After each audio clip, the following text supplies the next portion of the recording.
After buying Twitter for $44 billion, Musk's time as CEO has been a whirlwind. Shares of Musk's other major company, Tesla, have plummeted more than 30% since he took over Twitter. As is often the case, his next... I think I just realized I had the audio off again. Sorry, guys.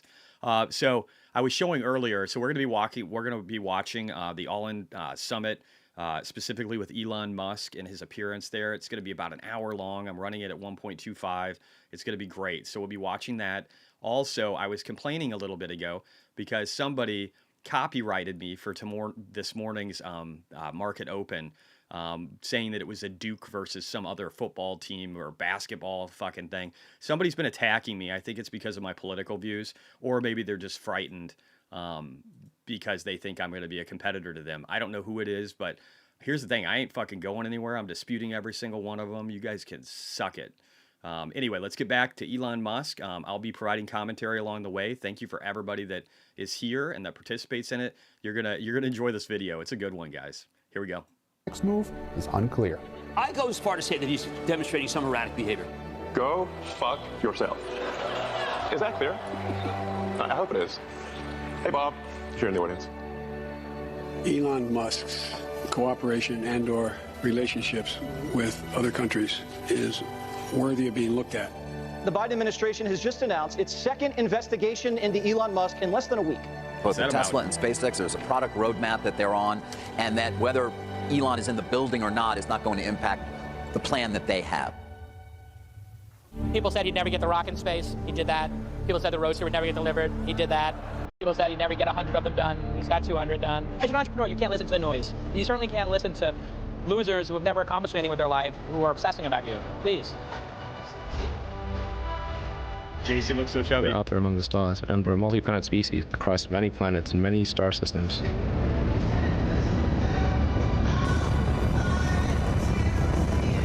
This is a great future, and that's what we should strive for. Yes. Twitter customer support at your service. Nearly every VC I speak with, every CEO, is looking to Elon's behavior and saying that's a model for how you can challenge your team to achieve the impossible in an impossibly difficult environment.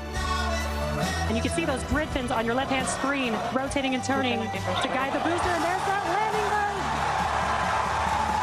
Landing bird just begun, and you can see the water below, and we have splashdown! What an incredible sight! He's just a visionary like I've never seen. How on earth would you bet against him? Elon seems to be on track to be not only the world's richest man, but the world's first trillionaire. Elon basically has had, over the last 10 or 15 years, an incredible amount of challenges that he's overcome. Probably had to deal with stuff that most of us would have broken under, and he just fought through it. And the guy just basically bended all the haters until he crushed their souls. And I just think that that's incredible.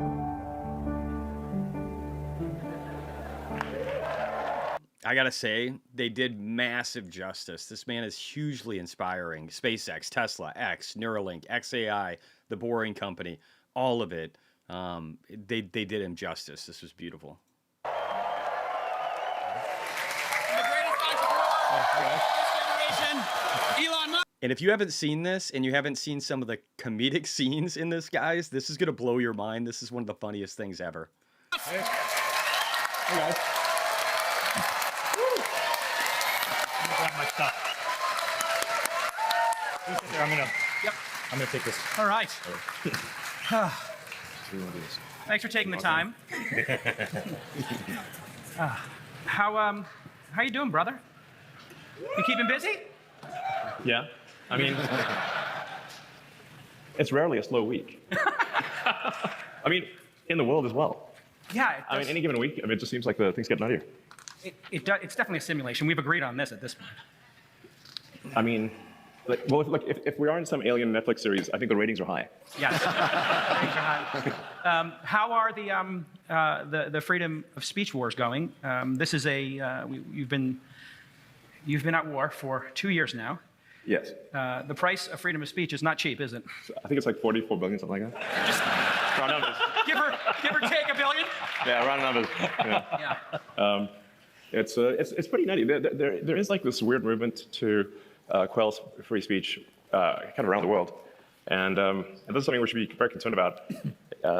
You know, you have to ask, like, why was the First Amendment like a high priority. It was like number one. Is because people came from countries where if you spoke freely, you would be imprisoned or killed. And they were like, well, we'd like to not have that here. Because that was terrible. So impractical, right? People actually want to start limiting speech now. Even Waltz has talked about that. Why should anybody limit speech? And actually, there's a lot of places in the world right now, if you're critical of the government, you Brazil, get imprisoned or killed. UK. Right. Yeah, we'd like to not have that. And are you concerned? Can I add to that? Yeah. I mean, I suspect this is a receptive audience to that message. Yeah.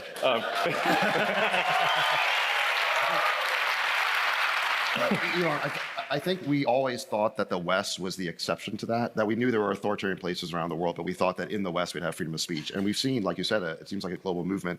In Britain, you've got teenagers being put in prison for memes, opposing. It's like you like to Facebook post, throw them in the prison. Yeah, it's like people have got actual, prison for like obscure comments on social media. Not even shit posting yet. Like not even. Yeah. It's crazy. Pavel got thrown in prison recently. I'm like, that is pretty shook about that. I was like, what is the massive crime? Right. Pavel in France, and then of course we got Brazil with Judge Voldemort. That one seems like the one that impacts you the most. What's the latest on that? Well, I guess we are trying to figure out, is there some reasonable solution in Brazil? The concern, I want to just make sure that this is framed correctly. Funny memes aside, the nature of the concern was that, at least at X Corp, we had the perception that we were being asked to do things that violated Brazilian law. So obviously we cannot, as an American company, impose American laws and values on other countries. We wouldn't get very far if we did that. But we do, think that if a country's laws are a particular way, and we're being asked to we think we're being asked to break them, then and be silent about it, then obviously that is no good. Mm-hmm. So I just want to be clear, because this sometimes comes across as Elon's trying to just be a crazy whatever billionaire and demand outrageous things from other countries, and while that's true. In addition, there are other things that I think are valid, which is like we obviously can't. I think any given thing that we do at X Corp, we've got to be able to explain in the light of day and not feel that it was dishonorable or we did the wrong thing. So we don't. That's the nature of the concern. So we actually are in sort of discussions with the judicial authorities in Brazil to try to run this to ground. Like what's actually going on? Like if we're being asked to break the law, Brazilian law, then that obviously should not sit well with the Brazilian judiciary. And if we're not and we're mistaken, we'd like to understand how we were mistaken. I think that's a pretty reasonable. Doesn't that seem position. fair? I'm a bit concerned as your friend that you're going to go to one of these countries and I'm going to wake up one day and you're going to get arrested and like I'm going to have to go bail you out or something. Like this feels very acute. Like, yes. I mean, it's not a joke now. Like they're literally saying like, it's not just Biden saying like we have to look into that guy. Now it's become. I want to just say, France, Emmanuel Macron in France, literally there's accusations that Pallav or whatever his name is, that Emmanuel Macron had asked him to a lunch date and then had him arrested. And I think he got like 10 to 12 counts that they're going after. Why? Because he is the CEO of Telegram and he didn't censor speech like they wanted him to. The same thing he left Russia to avoid was getting arrested for not censoring speech.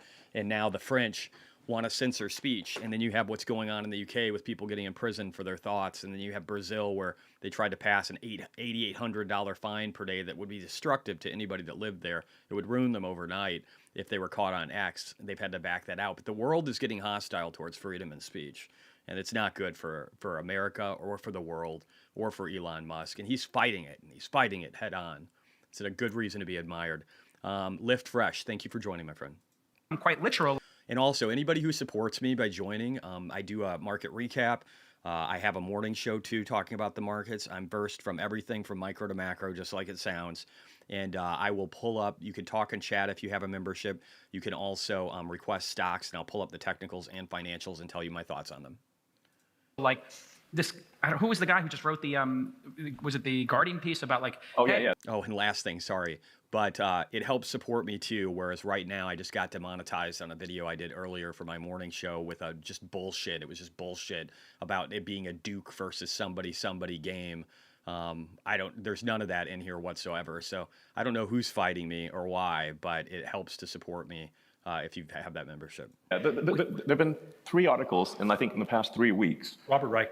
But it wasn't just him. It was like 3 different articles. 3 different articles. That's a trend. Calling for me to be imprisoned in the Guardian. You know, Guardian of what? What are they protecting? Guardian of what? Yeah, freedom. I don't know. Authoritarianism? Yeah, Guardian of Censorship. Censorship. But the premise here is that you bought this thing, this online forum, this communication platform, and you're allowing people to use it to express themselves. Therefore, you have to be jailed. I don't understand the logic here. Right. What do you think they're actually afraid of at this point? What's the motivation here?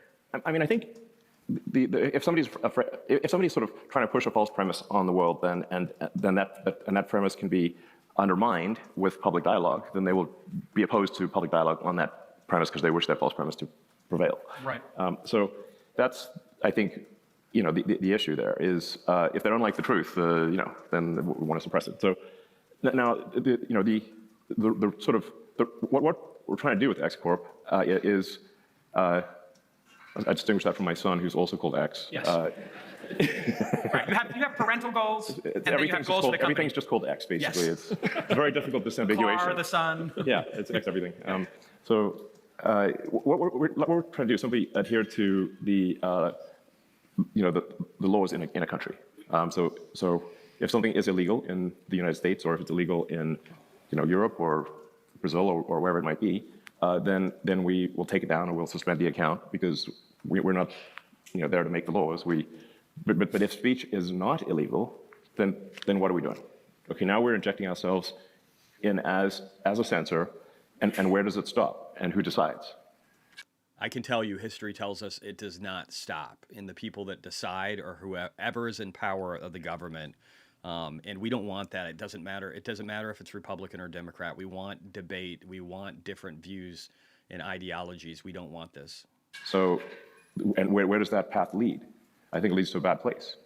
So if the people in a country want the laws to be different, they should make the laws different. But otherwise, we're going to obey the law in each jurisdiction. Right. And some of these European... That's it. It's not more complicated than that. We're not trying to flout the law. I'm going to be clear about that. We're trying to adhere to the law. And if the laws change, we will change.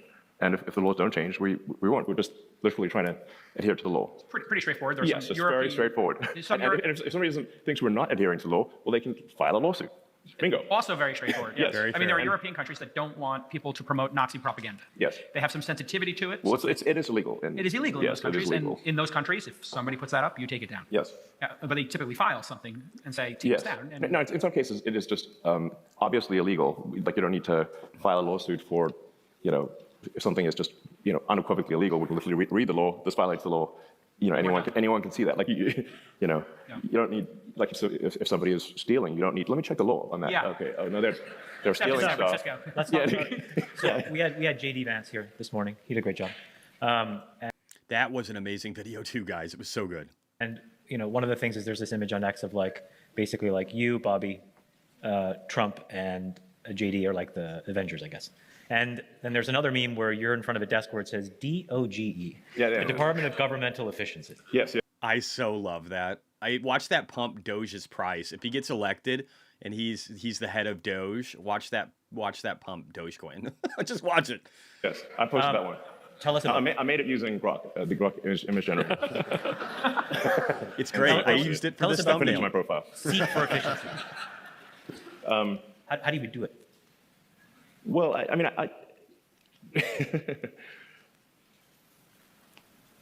I think with great difficulty, but look, it's been a long time since there was a serious effort to reduce the size of government and to remove absurd regulations. Yeah. And last time there was a really concerted effort on that front was Reagan in the early 80s. So we're 40 years away from a serious effort to remove regulations that don't serve the greater good and reduce the size of government. And I think it's just, if we don't do that, then what's happening is that we get regulations and laws accumulating every year until eventually everything's illegal. And that's why we can't get major infrastructure projects done. To be clear, this is one thing Trump did really good during his last presidency. He removed 5.5. He promised two regulations for every one that he implemented, but he ended up removing 5.5 for every one he implemented. This next time he said he'll do better than 10x. So he's all for deregulation, which is one of the reasons why Elon likes him so much. In the United States. Like if you look at the absurdity of the California high-speed rail, I think they spent $7 billion and have a 1,600-foot segment that doesn't actually have rail in it. I mean, your tax dollars at work. I mean, yeah, what are we doing? That's an expensive 1,600 feet of concrete, you know. And I mean, I think it's like, I realize sometimes I'm perhaps a little optimistic with schedules, but I mean, I wouldn't be doing the things I'm doing if I was, not an optimist. But at the current trend, California high-speed rail might finish sometime next century. Maybe. Well, probably not. We'll have teleportation by that time. So. Yeah, exactly. We'll just have AI do everything at that point. So you actually, we'll probably have a SpaceX rocket that can launch from one location and then land on the other side of the world and get you there like in an hour. I think you really think of the United States and many countries. It's arguably worse than the EU as being like Gulliver tied down by a million little strings, and like any one given regulation is not that bad, but you've got a million of them, and or millions actually, and then eventually just can't get anything done. And this is a massive tax on the consumer, on the people. It's just they don't realize that there's this massive tax in the form of irrational regulations. I'm going to give you a recent example that is just insane.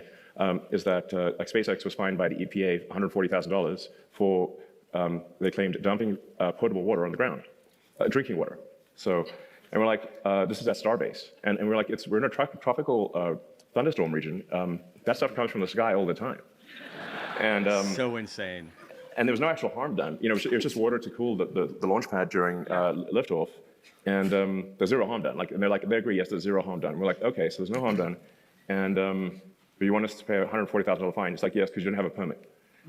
Okay, we didn't know there was a permit needed for zero harm fresh water being on the ground in a place where fresh water falls from the sky all the time.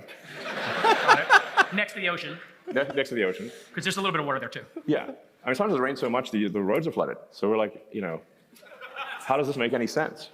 Yeah. And then they were like, well, we're not going to process any more of your applications for launch, for Starship launch, unless you pay this $140,000. So they just ransomed us, and we're like, okay, so we paid $140,000. But it's like, this is no good. I mean, at this rate, we're never going to get to Mars.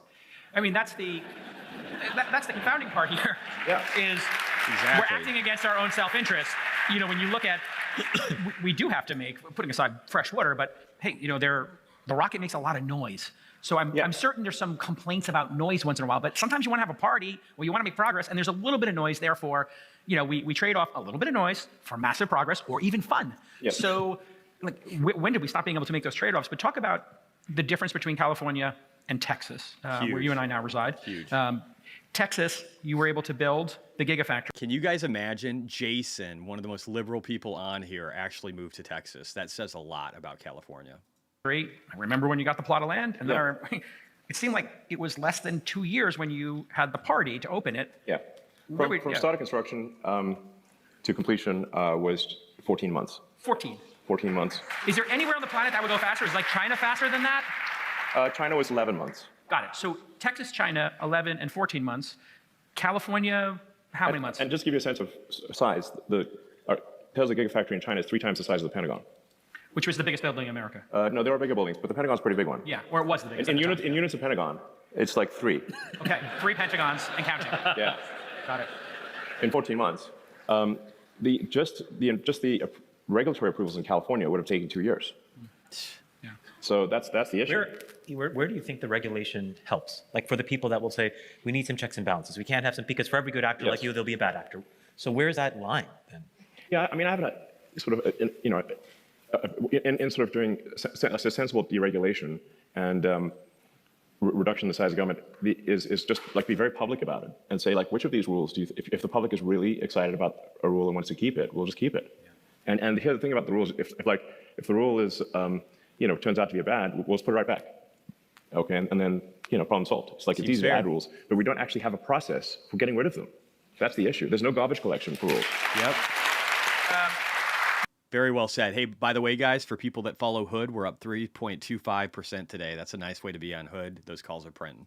When we were watching you work, David and I and Antonio, in that first month at Twitter, which was all hands on deck, and you were doing zero-based budgeting, you really quickly got the costs under control. And then miraculously, everybody said this site will go down, and you added 50 more features. So maybe explain, because this is the first time. Yeah, there were like so many articles like this is Twitter is dead forever. There's no way it could possibly even continue at all. It was almost like the press was like, rooting for you to fail. Let's write the obituary. Here's the obituary. They're all saying their goodbyes on Twitter. Remember that? Yeah. They were all leaving and saying their goodbyes because the site was going to melt down. And to totally fail and all the journalists left. Which is, if you ever want to like hang out with a bunch of hall monitors, oh my God, Threads is amazing. Every time I go over there and post, they're like, they're really triggered. But yeah, I mean, if you like being condemned repeatedly, then for reasons that make no sense, then Threads is the way to go. Yeah, it's really, it's the most miserable place on earth. If Disney's the happiest, this is the anti-Disney. Yeah. But if we were to go into government, you went into the Department of Education, or pick the department. You've worked with a lot of them, actually. Sure. You can't go in there in zero-based budget. Okay, we get it. But if you could just pair 2, 3, 4, 5% of those organizations, what kind of impact could that have? Yeah, I mean, I think we need to do more than that. I think ideally, but compounding every year, 2 or 3% a year. I mean, it would be better than what's happening now. Yeah, look, I think we've if Trump wins, and obviously I suspect there are people with mixed feelings about whether that should happen, but we do have an opportunity to do kind of a once-in-a-lifetime deregulation and reduction in the size of government. Because the other thing, besides the regulations, America is also going bankrupt extremely quickly. And everyone seems to be sort of whistling past the graveyard on this one. But they're all grabbing the silverware. Everyone's stuffing their pockets in the silverware before the Titanic sinks. It's like, well, the Defense Department budget is a very big budget. Okay, it's $1 trillion a year. DoD Intel, it's $1 trillion. And interest payments on the national debt just exceeded the Defense Department budget. They're over $1 trillion a year, just in interest, and rising. We're adding $1 trillion to our debt, which our kids and grandkids are going to have to pay somehow, every 3 months, and then soon it's going to be every 2 months, and then every month, and then the only thing we'll be able to pay is interest. And if this, it's just it's just like a person at scale that has racked up too much credit card debt, this does not have a good ending. And so we have to reduce the spending. Let me ask one question, because I've brought this up a lot, and the counter-argument I hear, which I disagree with, but the counter-argument I hear from a lot of politicians is if we reduce spending, because right now if you add up federal, state, and local government spending, it's between 40 and 50% of GDP. So nearly half of our economy is supported by government spending, and nearly half of people in the United States are dependent directly or indirectly on government checks, and either through contractors that the government pays, or they're employed by a government entity. So if you go in and you take too hard an axe too fast, you will have significant contraction, job loss, and recession. What's the balancing act, Elon? Just thinking realistically, because I'm 100% on board with you. The next set of steps, however, assume Trump wins and you become the chief DOGE. Chief DOGE. Chief Doge. Yeah, and I think the challenge is how quickly can we go in? How quickly can things change? And without I want that on my business card. Yeah. without all the contraction and job loss. Yeah. So I guess how do you really address it when so much of the economy and so many people's jobs and livelihoods are dependent on government spending? Well, I mean, I do think it's sort of it's a false dichotomy. It's not like no government spending is going to happen. You really have to say, like, is it the right level? And just remember that any given person, if they are doing things in a less efficient organization versus a more efficient organization, their contribution to the economy, their net output of goods and services will reduce. I mean, you've got a couple of clear examples between East Germany and West Germany, North Korea and South Korea. I mean, North Korea, they're starving. South Korea, it's like amazing. It's the future. The compounding effect of productivity gains. Yeah. Yeah, it's night and day. Yeah. And so in the North Korea, you've got 100% government. In South Korea, you've got probably, I don't know, 40% government. It's not zero. And yet you've got a standard of living that is probably 10 times higher in South Korea. At least, exactly. And then East and West Germany, in West Germany, you had, just thinking in terms of cars, I mean, you had BMW, Porsche, Audi, Mercedes, and East Germany, which is a random line on a map. The only car you could get was a Trabant, which is basically a lawnmower with a shell on it. And it was extremely unsafe. There was a 20-year wait.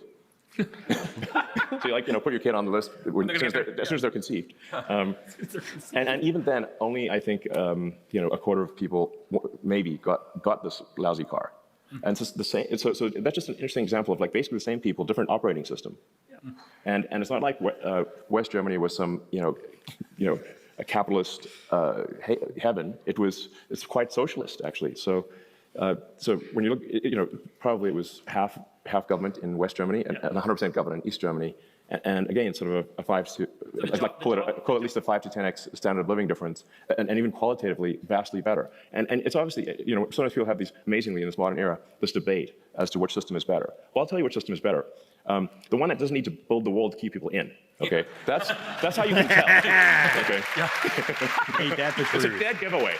Spoiler alert. Dead giveaway. Are they climbing the wall You guys are going to see some great You stuff have later to in this build video. a barrier to keep people in. That is the bad system. It wasn't West Berlin that built the wall. Okay, they're like, anyone who wants to flee West Berlin, go ahead. Speaking of walls. So and if you look at sort of the flux of boats from Cuba, there's a large number of boats from Cuba, and there's a bunch of free boats that anyone can take to go back to Cuba. Yeah. Plenty of seats. There's like, hey, wow, an abandoned boat. I could use this boat to go to Cuba where they have communism. Awesome. Yes. And yet nobody picks up those boats and does it. Amazing. So Give this a lot of thought. Yeah. Wait, so your point is jobs will be created. If we cut government spending in half, jobs will be created fast enough to make up for, just to count. Yes, obviously, I'm not suggesting that people, have are immediately tossed out with no severance and can't pay their mortgage. There needs to be some reasonable off-ramp where, so a reasonable off-ramp where they're still earning, they're still receiving money, but have a year or two to find jobs in the private sector, which they will find. And then they will be in a different operating system. Again, you can see the difference. East Germany was incorporated into West Germany. Living standards in East Germany rose dramatically. So in 4 years, if you could shrink the size of the government with Trump, what would be a good target? Just in terms of ballpark. I mean, are you trying to get me assassinated before this even happened? No. Pick a low number. I mean, there's that old phrase, go postal. I mean, it's like they might. Yeah. On me. So we'll keep the post office. I mean, I'm going to need a hell of a security detail, guys. Yes. I mean, the sheer number of disgruntled workers, former government employees, is quite a scary number. I mean, I might not make it. I was saying low digits every year for 4 years would be palatable. Yeah, and I like your idea of an but the thing is that if it's not done, if you have a once in a lifetime or once in a generation opportunity, and you don't take serious action, and then you have 4 years to get it done, and then if it doesn't get done, then how serious is Trump about this? You've talked to him about it, yeah? Yeah, I think he is very serious about it. Got it. And no, I think actually the reality is that if we get rid of nonsense regulations and shift people from the government sector to the private sector, we will have immense prosperity, and I think we will have a golden age in this country, and it'll be fantastic. I agree. Can we talk about SpaceX? If you guys want, real quickly, I agree 100%. If you want an age of abundance, this is what you need. You need the Trump presidency. You need Robert F. Kennedy. You need Tulsi Gabbard, you need J.D. Vance, you need Vivek, you need Balaji, you need Elon Musk, you need the Dream Team. You need all these guys that are going to be a part of this too in some way. You just need it. Our country needs it. You have a bunch of critical milestones coming up. Yeah, in fact, there's a very exciting launch that is maybe happening tonight. So if that already happened, broke a bunch of records, woohoo! If the weather is holding up, then I'm going to leave here, head to Cape Canaveral for the Polaris Dawn mission, which is a private mission funded by Jared Isaacman, and he's an awesome guy. And this will be the first time, the first commercial spacewalk, and it'll be at the highest altitude since Apollo. So it's the furthest from Earth that anyone's gone. Record's broken. It's already happened. And what comes after that? Let's assume that's successful. And I sure hope so, man. I sure hope so. No pressure. Yeah, we're absolutely astronaut safety is, man. If I had like all the wishes I could say about that'd be the one to put on. So, space is dangerous. So the next milestone after that would be the next flight of Starship, which so Starship is the next flight of Starship is ready to fly. We are waiting for regulatory approval. Yeah. It really should not be possible to build a giant rocket faster than the paper can move from one desk to another. Oh, so good. So good. That stamp is really hard. Approved. Yeah. You ever see that movie Zootopia? Approved. You ever see that movie Zootopia? There's like a sloth. Coming in for the approval. Yeah, and then he accidentally tell a joke, and I was like, oh no, this is No, here we go. This is gonna take a long time. Sorry. But yeah, the Zootopia, the funny thing is, like, so I went to the DMV about, I don't know, a year later after Zootopia, and to get my... So much bureaucracy in government. It's ridiculous. Elon's going to make some comments about that, I think, right now. License renewal. And the guy, in an exercise of incredible self-awareness, had the sloth from Zootopia in his... in his cube? In his cube, and he was actually Swift. Yeah. with the mandate, beat the sloth. Yeah, no. Personal agency. No, I mean, sometimes people think the government is more competent than it is. I'm not saying that there aren't competent people in the government. They're just in an operating system that is inefficient. Once you move them to a more efficient operating system, their output is dramatically greater, as we've seen. When East Germany was reintegrated with West Germany, and the same people were vastly more prosperous. With a basically half-capitalist operating system. So, but I mean, for a lot of people, the maybe most direct experience with the government is the DMV. And then the important thing to remember is that the government is the DMV at scale. Yes. Right. At the government. Exactly. How much do you want to scale it? You don't. Yeah. Elon, sorry, can you go back to Chamath's question on Starship? So you announced just the other day Starship going to Mars in 2 years. And Yeah, by the way. Huh? Yeah. Yeah. And then 4 years for crewed aspirational launch in the next window. And how much is the government involved? I'm not saying like set your watch by these, but these, based on our current progress, where with Starship we were able to successfully reach orbital velocity twice. We were able to achieve soft landings of the booster and the ship in water, and that's despite the ship having half its flaps cooked off. So you can see the video on the X platform; it's quite exciting. We think we'll be able to to launch reliably and repeatedly and quite quickly. And the fundamental holy grail breakthrough for rocketry, the fundamental breakthrough that is needed for life to become multiplanetary is a rapidly reusable, reliable rocket. RRR. For the pirates somehow. I love the acronyms this man comes up with. His new educational company is going to be called TITS, Texas Institute of Technology, something I don't even know. And then you've got ASS, Actual Smart Summon for the car, and now you've got RRR. Throw a pirate in there. So with Starship is the first rocket design where success is one of the possible outcomes with full reusability. So for any given project, you have to say, this is the circle, talk about Venn diagrams. Here's a circle, and it is the success dot in the circle. Is You know who loves Venn diagrams? Kamala Harris. Is success in the set of possible outcomes. That sounds pretty obvious, but there are often projects where success is not in the set of possible outcomes. And so Starship not only is full reusability in the set of possible outcomes, it is being proven with each launch. And I'm confident it will succeed. It's simply a matter of time. And if we can get some improvement in the speed of regulation, we could actually move a lot faster. So that would be very helpful. And in fact, if something isn't done about reducing regulation and sort of speeding up approvals, and to be clear, I'm not talking about anything unsafe. It's simply the processing of the safe thing can be done at as fast as the rocket is built, not slower. Then then we could become a spacefaring civilization and a multi-planet species, and be out there among the stars in the future. And there's,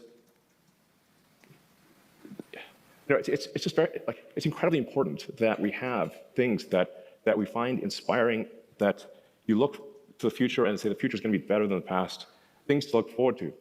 And like kids are a good way to assess this. Like, what are kids? I 100% agree before he finishes his thought. My Cybertruck, kids love it. Adults, they'll be disgusted. Some people give me the middle finger. Some people coal roll me. People on the far left and right, people who hate Elon Musk and people that hate EVs, they all shit on this truck. And again, it's crazy looking. But kids scream. Kids are excited. They love it. I think that's the point he's getting ready to make. It's fired up about. And if you could say, you could be an astronaut on Mars. You could maybe one day go beyond the solar system. We could make Star Trek, Starfleet Academy real. Yep. That is an exciting future. That is inspiring. And they want it.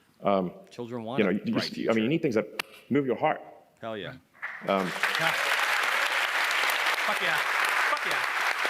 Let's do it. Fuck. I mean, Like life can't just be about solving one miserable problem after another. Right. There's got to be things that you look forward to as well. yeah.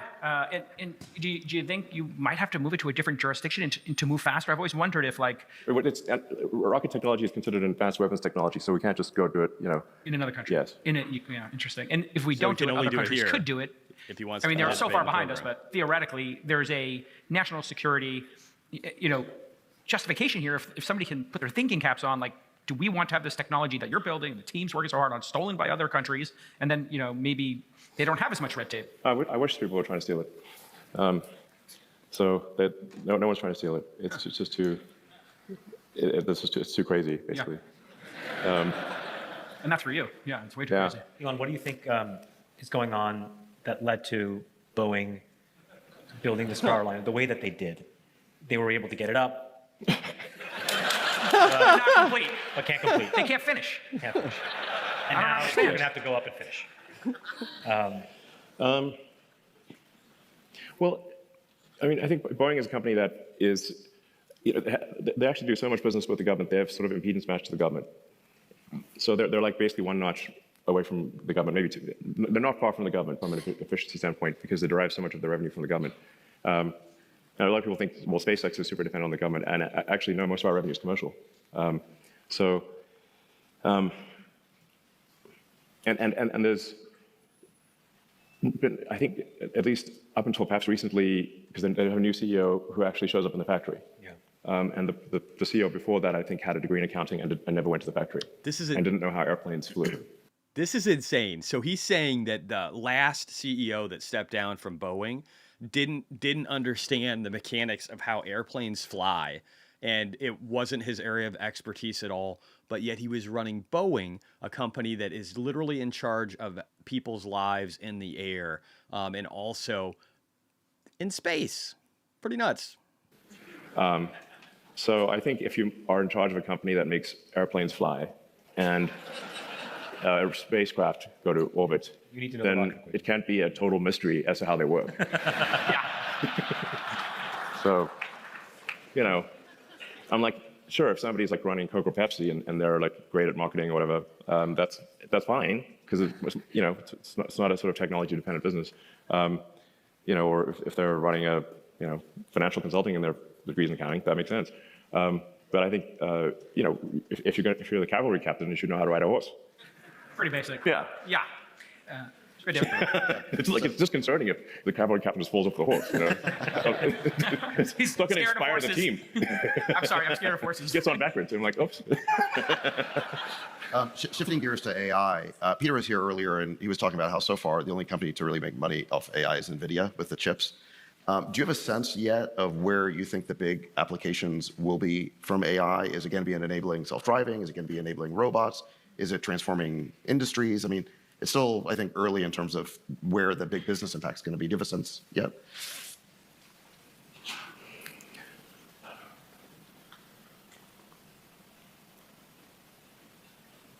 I think the spending on AI probably runs ahead of, it does run ahead of the revenue right now. There's no question about that. But the rate of improvement of AI is faster than any technology I've ever seen by far. And it's, I mean, like, for example, the Turing test used to be a thing. Now, your basic open source random LLM running on a friggin' Raspberry Pi probably could, beat the Turing test. So there's, I think actually, like the good future of AI is one of immense prosperity, where there is an age of abundance, no shortage of goods and services. Everyone can have whatever they want, except for things we artificially define to be scarce, like some special artwork. But anything that is a manufactured good or provided service will, I think, with the advent of AI plus robotics, that the cost of goods and services will trend to zero. Like, I'm not saying it'll be actually zero, but it'll be,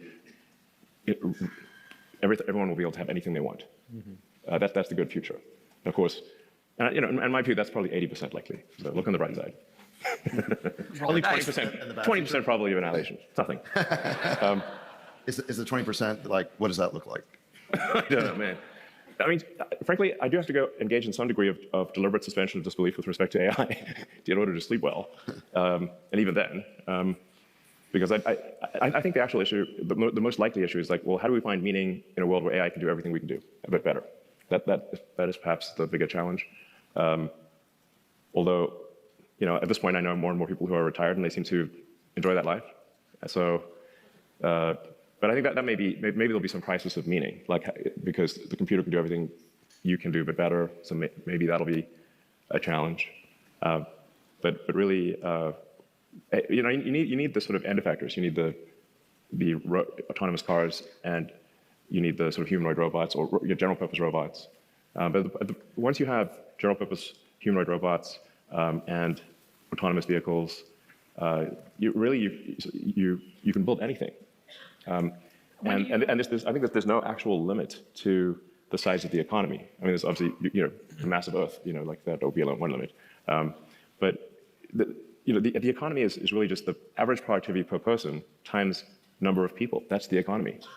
And if you've got humanoid robots that can do, where there's no real limit on the number of humanoid robots, and they can operate very intelligently, then there's no actual limit to the economy. There's no meaningful limit to the economy. You guys just turned on Colossus, which is like the largest private compute cluster, I guess, of GPUs anywhere. Is that right? It's the most powerful supercomputer of any kind. Which sort of speaks to what David said and kind of what Peter said, which is a lot of the kind of economic value so far of AI has entirely gone to NVIDIA. But there are people with alternatives, and you're actually one with an alternative. Now, you have a very specific case because Dojo is really about images and large images, huge video. So the Tesla problem is different from the the sort of LLM problem. The nature of the intelligence what matters in the AI is different to the point you just made, which is that in Tesla's case, the context length is very long. So we've got gigabytes of context. Gigabyte context windows, yeah. Yeah, you've got sort of. I was just bringing it up. Kind of billions of tokens of context, right. Nutty amount of context, because you've got seven cameras, and if you've got several, let's say you've got a minute of several high-def cameras, then that's gigabytes. So you need to compress. So the Tesla problem is you've got to compress a gigantic context into the pixels that actually matter, and condense that over a time. And so you've got in both the time dimension and the space dimension, you've got to compress the pixels in space and the pixels over in time, and then have that inference done on a tiny computer, relatively speaking, a small, like a few hundred watts. It's a Tesla-designed AI. It's insane how technology works and AI even works right now. It's just fucking phenomenal. Inference computer, which is, by the way, still the best. There isn't a better thing we could buy from suppliers.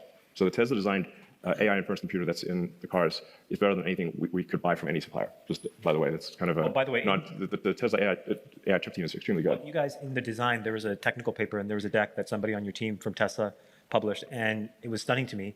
You designed your own transport control layer over Ethernet. You're like, Ethernet's not good enough for us. Yeah. So you have this TT COE or something, and you're like, we're just going to reinvent Ethernet and string these chips. It's pretty incredible stuff that's happening over there. Yeah. No, the Tesla chip design team is extremely good. But is there a world where, for example, other people over time that need, some sort of like video use case or image use case could theoretically, you'd say, oh, why not? I have some extra cycles over here, so it should kind of make you a competitor of NVIDIA. It's not intentionally per se, but. Yeah, I mean, It's going to be interesting to see what Elon says here, but I do think that they're going to end up being a competitor to NVIDIA with Dojo, and I think that's going to come quicker than people realize. But NVIDIA is going to be big for a while. There's this training and inference, and we do have those two projects at Tesla. We've got Dojo, which is the training computer, and then our inference chip, which is in every car, inference computer. And Dojo, we've only had Dojo 1. Dojo 2 is, we should have Dojo 2 in volume towards the end of next year. And that will be, we think, sort of comparable to sort of a B200 type system, a training system. So I guess there's some potential for that to be used as a service. Dojo is just kind of like, I mean, I guess I have like some improved confidence in Dojo, but I think we won't really know how good Dojo is until probably version 3. Like, it usually takes 3 major iterations on a technology for it to be excellent, and we'll only have the second major iteration next year. The third iteration, I don't know, maybe late, 26 or something like that. How's the Optimus project going? I remember we talked last, and you said this publicly, that it's in doing some light testing inside the factory. So it's actually being useful. What's the build of materials, and when, for something like that at scale? So when you start making it like you're making the Model 3 now, and there's 1 million of them coming off the factory line, what would they cost? $20,000, $30,000, $40,000, you think? Yeah, I've discovered really that, my bad. Anything made in sufficient volume will asymptotically approach the cost. He said sub 20. It'll be interesting to see if he says more than that. Of its materials. So now some things are constrained by the cost of intellectual property and like paying for patents and stuff. So a lot of what's in a chip is like paying royalties and depreciation of the chip fab. So, but the actual marginal cost of the chips is very low. So Optimus, it obviously is a humanoid robot. It weighs much less and is much smaller than a car. So you could expect that in high volume, and I'd say that you also probably need three production versions of Optimus. So you need to refine the design at least three major times, and then you need to scale production to sort of the 1 million unit plus per year level. And I think at that point, the cost, the labor and materials on Optimus is probably not much more than $10,000. Yeah, and that's a decade-long journey, maybe? Basically, think of it like the Optimus will cost less than a small car. Right. So at scale volume with 3 major iterations of technology, and so if a small car, costs $25,000, it's probably like $20,000 for an Optimus, for a humanoid robot that can be your body, like a combination of R2D2 and C3PO, but better. Yeah. Honestly, I think people are going to get really attached to their humanoid robot because, like you look at you watch Star Wars, and it's like R2D2 and C3PO. I love those guys. Yeah. They're awesome. And their personality, and all R2 could do is just beep at you.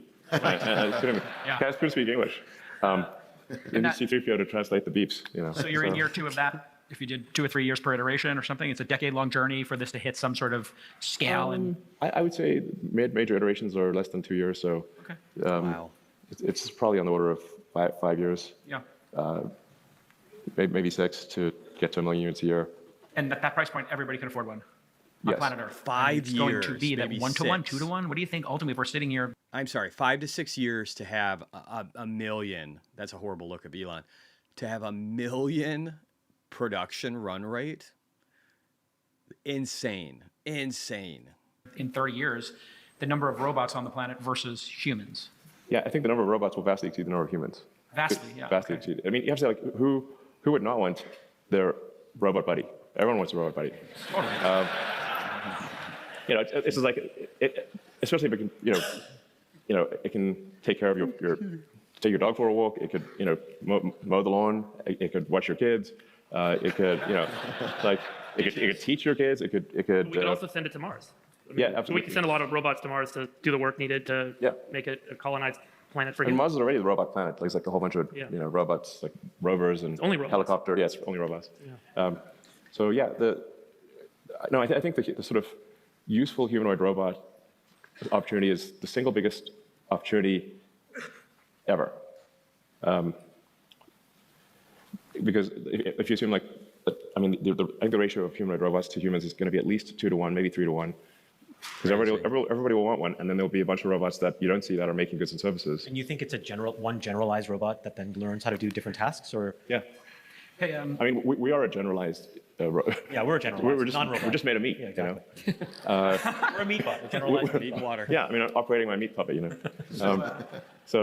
yeah, we are actually totally much and easier and it turns safer. out, like, They won't be as we're moving at designing 80 miles Optimus, we an hour. sort of learn more and more about why humans are shaped the way they're shaped, and and why we have 5 fingers and why your little finger is smaller than your index finger. Obviously why you have opposable thumbs, but also why, for example, the major muscles that operate your hand are actually in your forearm, and your fingers are primarily operated like the muscles that actuate your fingers are located. The vast majority of your finger strength is actually coming from your forearm, and your fingers are being operated by tendons, little strings.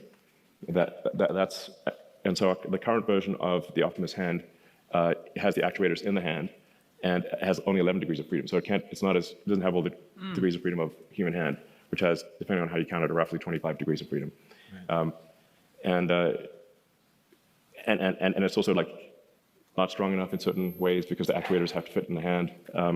So the next generation Optimus hand, which we have in prototype form, the actuators have moved to the forearm, just like a human, and they operate the fingers through cables, just like the human hand. And then the next generation hand has 22 degrees of freedom, which we think is enough to do almost anything that a human can do. And presumably, I think it was written that X and Tesla may work together and provide services. But my immediate thought went to, if you just provide a grok to the robot, then the robot has a personality and can process voice and video and images and all of that stuff. As we wrap here, I think everybody talks about all the projects you're working on, but people don't know you have a great sense of humor. Oh, here comes the good part. Make sure you smash the like, throw it out in some comments, guys. This is the good part, if you haven't seen it already. That's not true. Oh, you do. People don't see it, but I would say I know for me, the funniest week of my life, or one of the funniest, was when you did SNL, and I got to tag along. Maybe you saw it. Maybe behind the scenes, some of your funniest recollections of that chaotic, insane week when we laughed for 12 hours a day. It was a little terrorizing on the first couple of days, but. Yeah, I was a bit worried at the beginning there because, frankly, nothing was funny. Day one was rough. Yeah, so, I mean. It's like a rule, but can't you guys just say it? Just say the stuff that got on the cutting. The funniest skits were the ones they didn't let you do. That's what I'm saying. Can you just There were say a couple of funny ones, that they didn't let you do. You can say it so that he doesn't get them. I mean, how much time do we have here? Well, we should just give him 1 or 2, because it was, in your mind, which one do we regret most not getting on air? Do you really want to hear that? I mean, it was a little spicy. So it was good. a little funny. So good. Okay. Here we go. All right, here we go, guys. All right. So one of the things that I think everyone's been sort of wondering this whole time is Saturday Night Live actually live? Live, or do they have a delay, or just in case there's a wardrobe malfunction or something like that? Is it a truly live 5-second delay? What's really going on? But there's a way to test this. Right. We came up with a way. There's a way to test this, which is we don't tell them what's going on. I walk on and say, this is the script. I'll throw it on the ground. We're going to find out tonight, right now, if Saturday Night Live is actually live. And the way that we're going to do this is I'm going to take my cock out. Look at her face. Look at her face. This is the greatest pitch ever.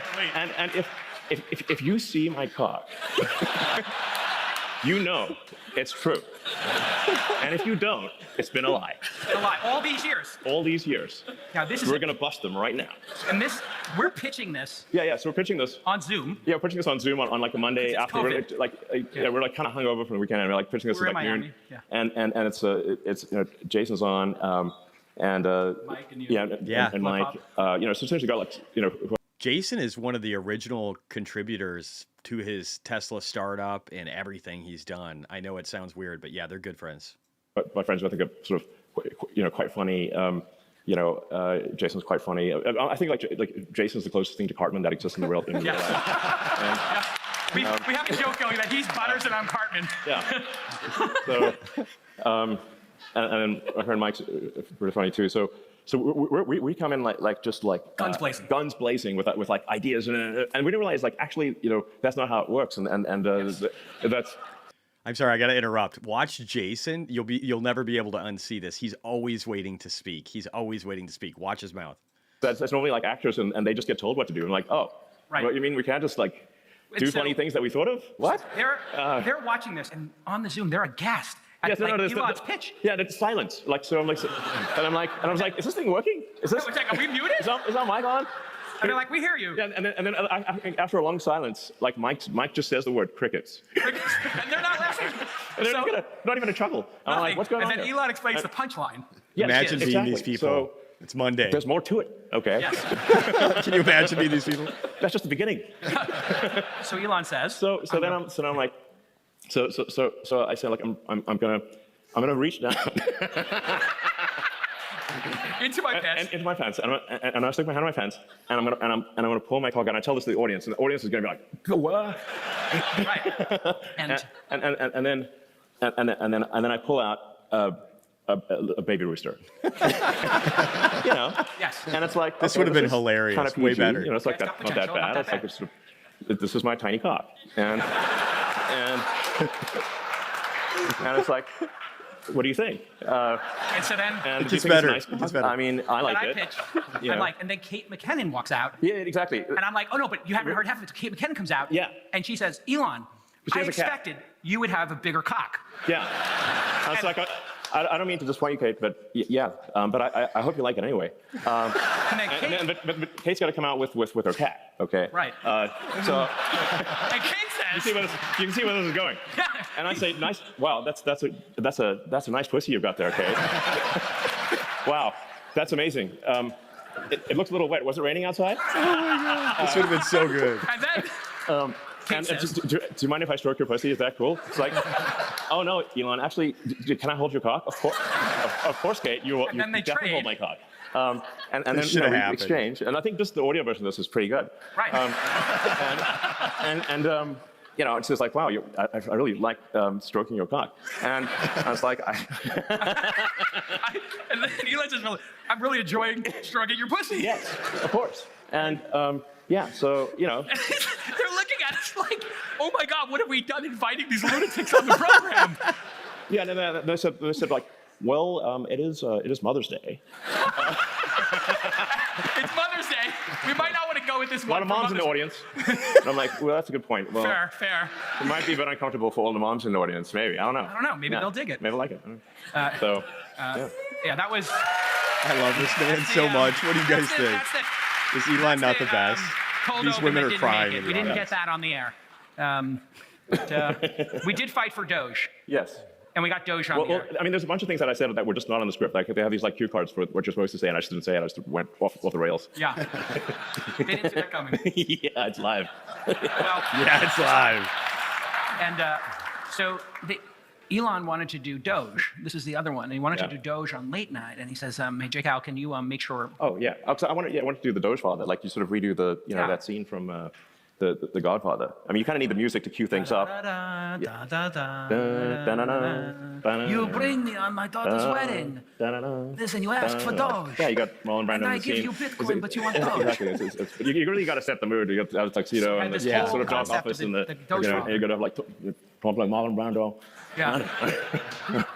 I said, you come to me on this day of my daughter's wedding, and you ask me for your private keys. Are you even a friend? You call me the Doge Father. So buonasera. No.